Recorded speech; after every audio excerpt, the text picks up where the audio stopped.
Hi there, my name is David Morton, this is my wife Gillian. We're both farming partnership here at Auchinbay Farm, where we milk 320 Holstein cows and we milk 3 times a day. We have 500 acres in total, partly owned, partly rented, and we store 120 Belgian Blue cross dairy cattle.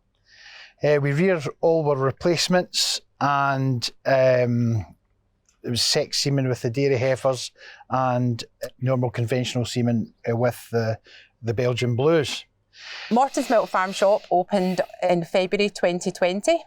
Originally we started with the milk vending machine, which we pasteurise both semi-skimmed and whole milk on site using the milk from our grass-fed dairy cows. We also had a small range of local produce which was sold through a vending machine system. This range gradually grew and we actually invested more heavily in the vending machine set up in September of that year so we could bring more produce to the local consumers. Well, currently we stock a range of 26 local suppliers, mostly across Ayrshire, and any other produce I do where possible try and get Scottish produce. We stock everything from a range of butcher meat to tasty home baking, which I source locally. We also have a range of fresh vegetables, again, which is all sourced locally, and jams, preserves. Our range is constantly growing, and we have a fantastic range of confectionery products. We have our local ice cream, and lots of other tasty treats for everyone to enjoy. The process from the cow to the shop is fairly simple. We've got a bowser that we carry, a wee plastic bowser that we have on the back of our quad, and we take it down to the dairy, and it's all coupled up with the same size of pipes that's linked to the tank. So for the whole milk, we just connect to the bottom of the tank and let gravity feed it through into the bowser. We bring it up, we put into our, we plumb it into our pasteuriser. So the pasteuriser process is, the first stage is it gets heat up to 63 degrees, and it's at 63 degrees for 35 minutes, and then it's all automatic. Then it gets cooling process starts off with cold water, and then it gets chilled water to bring it down to 4 degrees. With the semi-skimming, it's slightly different. We try to bring it warm straight from the cow, because the cream separation's far easier if the milk's warm, and then it just basically goes through the same process as the whole milk. And once it's cooled, we transfer it into little tanks that fit in the milk vending machine and wheel it just down into the shop. So in terms of setting up the farm shop and pasteurisation area, the first thing we did was get our environmental health team on board at that point, because it's very important that they get involved from the outset so that they can guide you along the way. So every step and every change we made to the process, we got our environmental health team out to guide us and make sure we were going in the right direction. We also hired a consultant, a dairy consultant, to help us through the HACCP process, again, because it was something that was specialist to create a HACCP plan, and we thought it was better to make sure that was done correctly to save any time lapses along the process, to make sure we achieved our opening date of February 2020. So the idea for the vending machines came from a Countryfile episode one night, and I thought it was a really good idea.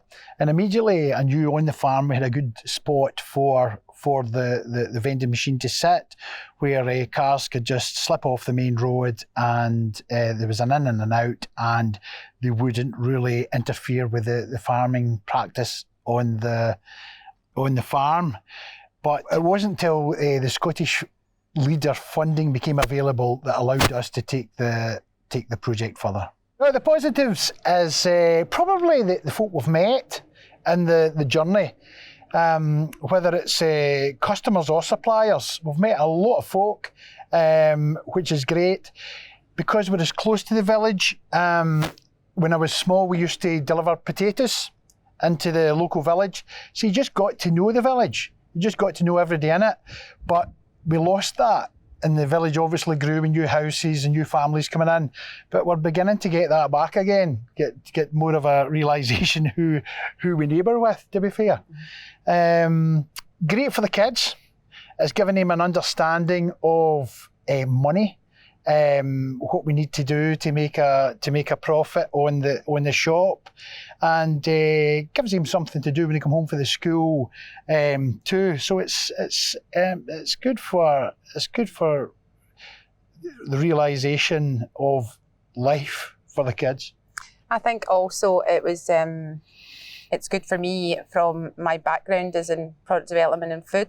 So it's been really good to get new suppliers on board, look for new exciting products, help promote new businesses and let them grow and get more established, and also give them a platform to grow from, which has also been really, really good and something that I've really enjoyed. One of the greatest challenges was that we opened in February 2020. We were only opened 4 weeks prior to the start of the first lockdown. At that point, we couldn't take on any staff because we wanted to keep both our family and our customers very safe at that point. So David and I worked through the entire lockdown with our family without any additional help or resource. So that in itself was a challenge. But turning a negative into a positive, it was great to interact with our customers on a day-to-day basis. It was also very good to keep them safe. We operated a one-in, one-out policy in the shop, so only one person was allowed in the shop at any one time. And that meant that we had a lot of vulnerable customers started to come to the shop and they felt safe. And this was actually one of the only places they were going at that time. And to be honest, that has continued going forward. We have a lot of customers that come and like the fact that we have continued to be a one-in, one-out shop.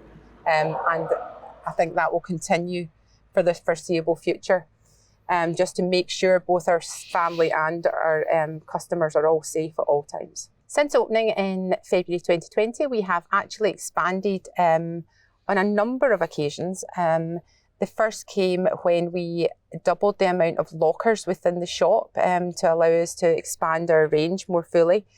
The second came in September and we built a self-serve coffee house. And this again was to give our customers the opportunity to buy tea, coffee, hot chocolate when they were on site at the farm. We also have a lot of walkers because we're in the close vicinity to a number of villages, and we also have a number of cyclists. So actually they had asked if we could possibly provide them with refreshments, and this is when we built the self-serve coffee house. And again, it means that it doesn't need to be staffed. Customers go in, help themselves and pay through a contactless terminal. So that's worked particularly well.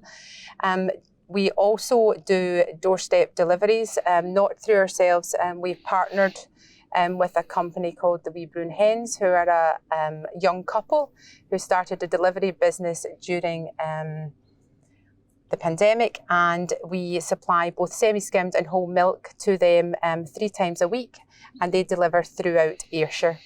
We also supply a number of small businesses and coffee shops with milk on a daily basis. In April 2021, we put another self-serve vending machine into the Crossroads Food Hub near Kilmarnock, which has been great. And again, the Food Hub supports a number of local suppliers, so they have the same ethos as we have. So that's been a really positive partnership. If anybody's actually thinking of doing the milk vending or opening a farm shop, I think you've got to do a bit of research.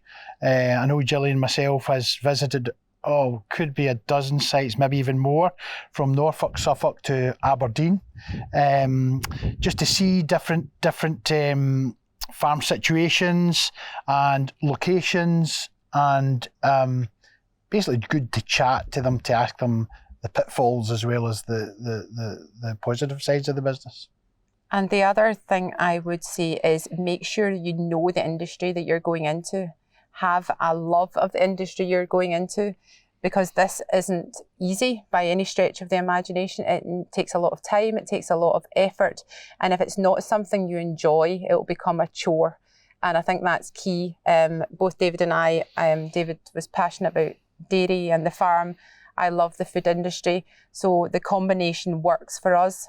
We're doing something we enjoy, and it's added value to the farm as a whole. And it's added value to our family. You know, we've had great experiences. We've travelled the country looking at milk vending machines, and we're always learning something. And also speak to your local community, see whether it's something they want in the local area, and make sure you have good communication with all your neighbours and the public as a whole, because if you've got them on side from the start, it makes life a lot easier. For more information on Morton's Milk, you can visit our website, www.mortonsmilk.co.uk.